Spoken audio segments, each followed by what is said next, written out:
BJP और कांग्रेस की लड़ाई जारी है। कभी बीजेपी हमला करती है तो कभी कांग्रेस। अभी टूलकिट विवाद थमा नहीं था कि एक और विवाद सामने आ गया। जी हां, बीजेपी सांसद ने शशि थरूर पर अपने बयान और अपनी लेखनी से देश का नाम विदेश में बदनाम करने का आरोप लगाया है। इसीलिए उनकी लोकसभा की सदस्यता को खत्म कर दिया जाए, ये मांग की जा रही है। जी हां, कांग्रेस सांसद और आईटी मामलों पर संसद की स्थायी समिति के अध्यक्ष शशि थरूर की संसद की सदस्यता समाप्त करने की मांग की जा रही है और इसकी मांग की है बीजेपी के सांसद निशिकांत दुबे ने लोकसभा के स्पीकर को चिट्ठी लिखकर शशि थरूर की सदस्यता खत्म करने की मांग की है और इसका हवाला देते हुए संविधान की 10वीं अनुसूची के प्रावधानों की बात कही है और कहा है कि इसी अनुसूची के तहत उनकी सदस्यता खत्म की जानी चाहिए। बीजेपी सांसद दुबे का आरोप है कि थरूर ने संसद और भारत सरकार की छवि को चोट पहुंचाई है।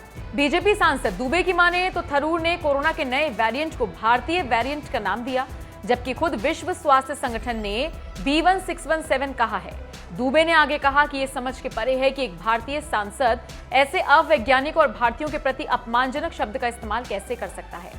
भारत सरकार सभी सोशल मीडिया प्लेटफॉर्म्स को लिख चुकी है कि इंडियन वेरिएंट शब्द को हटा दिया जाए। इसके बावजूद थरूर ने इसका इस्तेमाल किया। बीजेपी सांसद ने थरूर के साथ साथ कांग्रेस पर तंज कसा और कहा कि वैसे तो स्टैंडिंग कमेटी द्वारा संसद का विस्तार होता है, लेकिन थरूर ने इस समिति को कांग्रेस पार्टी का विस्तार बना दिया। वो देश के एजेंडे के बजाय पार्टी और राहुल गांधी के एजेंडे के प्रति अधिक चिंतित हैं।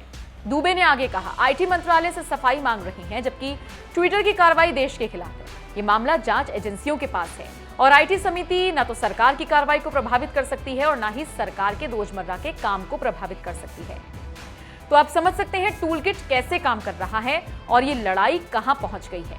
अभी एक दिन पहले ही टूलकिट मामले में दिल्ली की स्पेशल सेल ने ट्विटर के यहां छापेमारी की और पुलिस कुछ खंगाल रही है। इसी बीच बीजेपी सांसद का शशि थरूर की सदस्यता खत्म करने की मांग करना कितना सही और कितना गलत है, ये आपको तय करना है।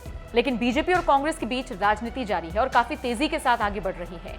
देखना होगा ये लड़ाई कहां जाकर खत्म